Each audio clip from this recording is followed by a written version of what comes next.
प्याज लहसुन कोई ऐसा नहीं कि जैसे शराब मछली मांस ये त्याज्य है। अभक्ष्य पदार्थ मत खाओ जिसमें दूसरों को कष्ट होता है। ये हम अनुमति नहीं दे रहे, आज्ञा नहीं कर रहे कि सब खाओ। हम उनकी बात करें कि जो समस्या है। प्याज को थोड़ा वो जैसे आलू पैदा होती है ना, ठीक उसी जगह उसी भूमि में उसी पद्धति से प्याज भी पैदा होता है। बस अंतर एक घोर तमोगुणी है उसका प्रभाव, इसलिए संत जनों ने उसको निषेध किया है। क्योंकि हमको तमोगुण रजोगुण त्याग कर सतोगुण होते हुए भजन में बढ़ना है, इसलिए वो कोई ऐसा पाप वाला कार्य नहीं है कि जैसे मुर्गा ये सब खाने वाले, वो कोई पाप नहीं है, पर वो भजन में विघ्न है।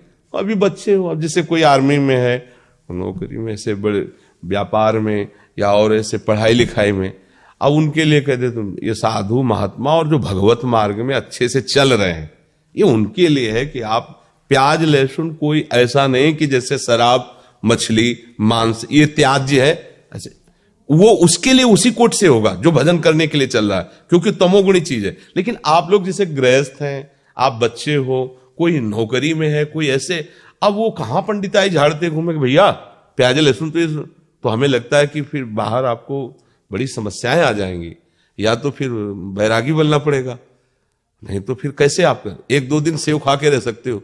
अब आपको अमेरिका जाना, यहां जाना, वहां जा, तो अभक्ष्य पदार्थ मत खाओ जिसमें दूसरों को कष्ट होता है। ये हम अनुमति नहीं दे रहे, आज्ञा नहीं कर रहे कि सब खाओ। हम उनकी बात करें कि जो समस्या है। अब जैसे कोई ये नौकरी पेशा में लगे, अब उनको जाना है इधर उधर टूर में, उनको कहां बताएं कि कैसे, तो ये कोई पाप नहीं है। एक होता है ना कि ये खाना पाप है, जैसे आप मांस खाओगे ये सब, ये पाप है। ये पाप नहीं, पर ये तमोगुण है, ये भजन का विरोधी भाव पैदा करेगा, इसलिए इसको मना किया जाता है। तो अभी तो तुम बच्चे हो, ना खाओ अच्छा है, आदत मत बिगाड़ो, पर आप गए हो सब पा रहे हो, तुम भूखे बैठे रहो, तो हमें लगता है कि अभी बच्चे हो, ये आपके लिए शायद है कि ऐसा ठीक ना रहे। ठीक है, क्योंकि अब मान लो 2 दिन के लिए गए, 3 दिन के लिए, अब सब पा रहे हैं, तुम बैठे देख रहे हो, तो कैसे रह पाओगे। थोड़ा और सयाने हो जाओ, फिर ये निष्ठा बन जाए तो कभी मत पाना। एक दिन उपवास भी कर सकते हो, फलाद भी खा के रह सकते हो, पर वो देखो जिस मार्ग में चले उसमें थोड़ा सा समझ के चले। अब जिस मान लो गृहस्थी में हो, अब परिवार के कई लोग प्याज लहसुन खाते हैं, अब आप वहां अपनी भक्ति का आरोप उनके ऊपर थोपोगे, नहीं बनेगा। हमारे घर हम नहीं कहते, भक्ति विरोध या झगड़ा नहीं करवाती।